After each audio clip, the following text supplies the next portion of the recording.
नमस्कार, मैं हूँ सुकृति रॉय और आप देख रहे हैं वन इंडिया हिंदी। लोकसभा चुनाव से ठीक पहले कांग्रेस अध्यक्ष राहुल गांधी ने बड़ा ऐलान किया है। राहुल गांधी ने केंद्र में कांग्रेस की सरकार आने पर 25 करोड़ गरीब लोगों को मिनिमम इनकम गारंटी देने का ऐलान किया है, जिससे वो गरीबी से बाहर निकल सके। राहुल गांधी के वादे के मुताबिक इस योजना से 5 करोड़ गरीब परिवारों को फायदा होगा और कम से कम 72,000 रुपए सालाना उन्हें मदद दी जाएगी। इस योजना का आधार है कि किसी की भी आमदनी कम से कम 12,000 रुपए तक पहुंचा दी जाए। मतलब अगर महीने में किसी की आमदनी सिर्फ 7,000 रुपए है तो उसको 5,000 रुपए सरकार की तरफ से दिए जाएंगे। साफ तौर पर चुनावों से पहले राहुल गांधी एक बड़े वोट बैंक को साधने की कोशिश कर रहे हैं। वहीं पीएम मोदी के किसान सम्मान योजना के सामने इसे राहुल का जवाब माना जा सकता है। आपको बता दें कि 20% गरीब परिवारों के लिए ये इनकम गारंटी होगी, तो वहीं 25 करोड़ लोगों को 72,000 रुपए सालाना दिया जाएगा। इस योजना से 5 करोड़ परिवारों को फायदा मिलेगा, तो वहीं हर परिवार की न्यूनतम आमदनी 12,000 रुपए महीने हो जाएगी। लेकिन अगर बात की जाए राहुल की इस योजना से अर्थव्यवस्था पर कितना बोझ पड़ेगा, तो आपको बता दें कि अभी देश की जीडीपी 207 लाख करोड़ है और राजकोषीय घाटा 7 लाख करोड़ का है। ऐसे में राजकोषीय घाटा कुल जीडीपी का 3.4% है। राहुल की इस नई योजना के लागू होने से 3.5 लाख करोड़ के खर्च का अनुमान लगाया गया है। इससे राजकोषीय घाटे पर 1.7% अतिरिक्त भार बढ़ सकता है। योजना लागू हुई तो राजकोषीय घाटा बढ़कर 10.5 लाख करोड़ हो जाएगा।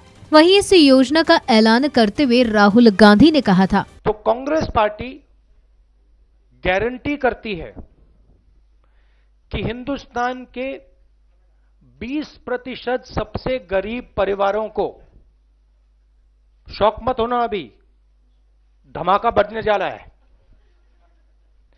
20% सबसे गरीब परिवारों को हर साल 72,000 रुपए देने जा रही है। वहीं बात की जाए अर्थशास्त्रियों की, तो उनकी राय के मुताबिक पार्टी को योजना का पूरा ब्यौरा देना चाहिए। उनका मानना है कि इस योजना से अर्थव्यवस्था पर भारी दबाव आएगा। अर्थशास्त्रियों ने साफ कहा है कि ये एक ऐसी योजना हो सकती है जिसमें कुछ काम नहीं करने वाली कल्याणकारी योजनाओं को शामिल किया जाता है। उन्होंने कहा कि ऐसी योजना काम कर सकती है। योजना की आलोचना करते हुए अर्थशास्त्री सुरजीत भल्ला ने ट्वीट के जरिए कहा, या आरजी यानी कि राहुल गांधी की न्यूनतम आय गारंटी गेम चेंजर है या तुलना से परे निरर्थक है। ये आइडिया मौलिक रूप से त्रुटिपूर्ण है और इसलिए तुलना से परे है। लेकिन इस योजना के बचाव में पूर्व वित्त मंत्री और कांग्रेस नेता पी चिदंबरम ने एक ट्वीट में कहा, हमने अर्थशास्त्रियों से संपर्क किया और ये मुमकिन है और हम वित्तीय अनुशासन का पालन करेंगे। वहीं अगर अर्थशास्त्रियों की माने तो इस योजना के लागू होने के बाद से ही देश के खजाने पर भारी असर पड़ने लगेगा, क्योंकि इसकी सालाना लागत 3.5 लाख करोड़ रुपए आएगी।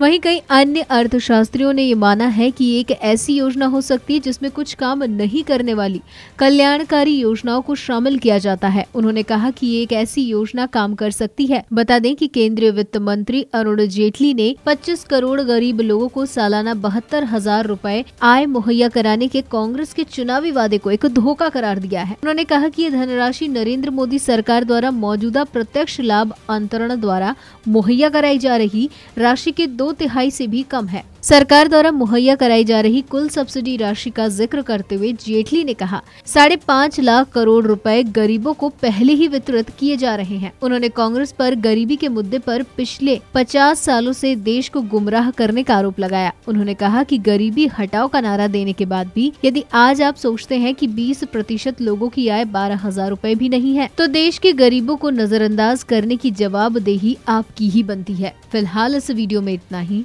ऐसी ही कई अन्य जानकारियों के लिए बने रहिए हमारे साथ।